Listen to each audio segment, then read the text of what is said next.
Muy buen día, bienvenidos a otro video de Empresas Familiares. El día de hoy vamos a platicar sobre cómo armar un portafolio de inversión para la empresa familiar, en específico de la familia empresaria, cómo manejar el patrimonio fuera de la empresa.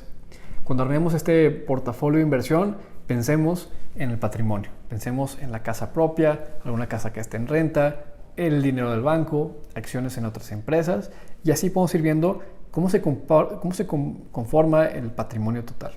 Este patrimonio se puede ver como de la familia completa o si ya los hijos empiezan a ser más independientes, pues de cada uno. En general, hay un par de reglas que todo portafolio debería seguir. Primero que nada, que esté alineado a los objetivos. No es lo mismo alguien que quiere invertir para largo plazo o alguien que quiere el dinero pronto para invertir en otra cosa. Entendiendo la tolerancia al riesgo y los objetivos de cada quien, se puede armar un portafolio más a la medida. En general, una regla que hay que seguir es diversificar. No poner todo el capital en una sola cosa, porque si sale bien, pues pudiera ser más ganancia, pero si sale mal, se pudiera perder todo. Es importante que diversifiquemos. ¿Cómo se puede diversificar?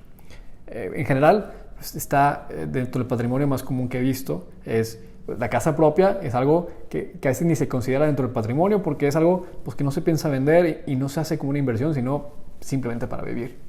Pero luego empiezan las inversiones. Tener una casa en renta o tener unas bodegas que se rentan, algo de inversiones en el banco, inversiones en el mercado de valores, inversiones en otras empresas, y así se empieza a diversificar. Es importante que entendamos de qué manera hacerlo. Para decidir en qué invertir, hay que ver muchos factores.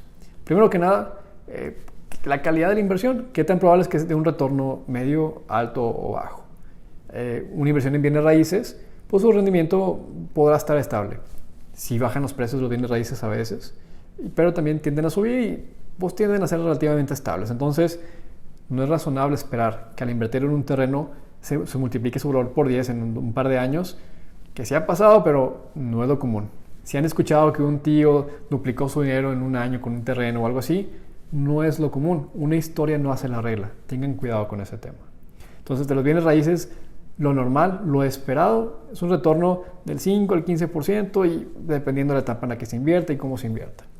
Para tener un poco más de retorno habrá que invertir más para decidir dónde elegir mejor el terreno, en qué etapa, de qué manera. Hay que tener cierto conocimiento. Y ahí viene otro tema importante. En las inversiones hay que ver cuánto tiempo o qué esfuerzo hay que dedicarle para tener el retorno. Tener una casa y ponerla en renta pues va a implicar ir a cobrar o si se cambia el inquilino mandar a alguien a limpiar o a arreglar cosas, si hay quejas, hay cierto trabajo que lleva. No es un ingreso 100% pasivo como originalmente se hablaba, de que recibes la renta y ya está. Hay algo de trabajo, es poquito, pero es algo de trabajo para tener el retorno, porque si no se trabaja y no se renta la casa, departamento o bodega, pues se puede perder el retorno. En otro caso, invertir en el mercado de valores, pues si se hace por su cuenta, pues hay que estar analizando los reportes, ver las noticias, o se contrata un asesor para que no tenga que trabajar y simplemente esperar el retorno. Entonces, en general hay que ver cuánto esfuerzo hay que invertirle, la calidad de la inversión y diversificar. En Monterrey, por ejemplo, es muy común el empresario más conservador, que todo el capital está en la empresa y en bienes raíces. Es importante que busquemos diversificar para no tener todos los bienes raíces en una ciudad, en un país. Hay que diversificarlo y tener inversiones que pudieran dar un poco más de retorno. Existen inversiones, por ejemplo, en Venture Capital, que está bien tener el 2-3% del capital invertido en este tipo de fondos. Si son varios fondos diferentes, hasta el 5, 8, hasta el 10% si el perfil lo amerita en este tipo de cosas. ¿Por qué? Porque en un solo fondo de Venture Capital el retorno podrá ser menos 50, menos 80 o podrá ser 100, 200, 300%. Puede variar muchísimo las inversiones en Venture Capital o en capital de riesgo, es decir, invertir en emprendimientos.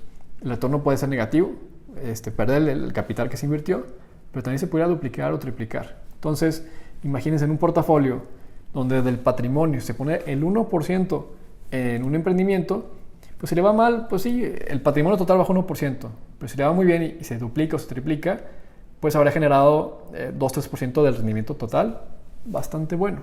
Entonces, es riesgoso poner el 100% de capital en inversiones de este estilo, pero si ya se tiene una parte en bienes raíces, una parte en el mercado de valores, una parte en la empresa familiar. Tener una pequeña parte en inversiones más volátiles no tiene nada de malo si creen que tiene potencial de duplicarse o triplicarse. Pero invertir poquito en algo que va a dar el 5 o 10% de retorno quizás no vale la pena. Pero si es un emprendimiento que pudiera duplicarse o triplicarse y eso va a representar que el patrimonio total crezca 1 o 2%, pues es bastante bueno. Va a aumentar el promedio del portafolio y que si se llega a perder, la pérdida no será pues la mayor. Entonces, consideren diversificar su portafolio en distintos instrumentos y dedicarle el tiempo acorde. Si se va a invertir el 0.5% del capital en un instrumento, pues no vale la pena dedicarle meses de estudios. Pero si se va a invertir la mitad del patrimonio familiar en un activo, sí vale la pena analizarlo bien porque implica un riesgo al no estar diversificado. Entonces, cualquier duda, coméntenla o escríbanos en nuestras redes sociales o correo para que aprendan más del tema. Muchas gracias.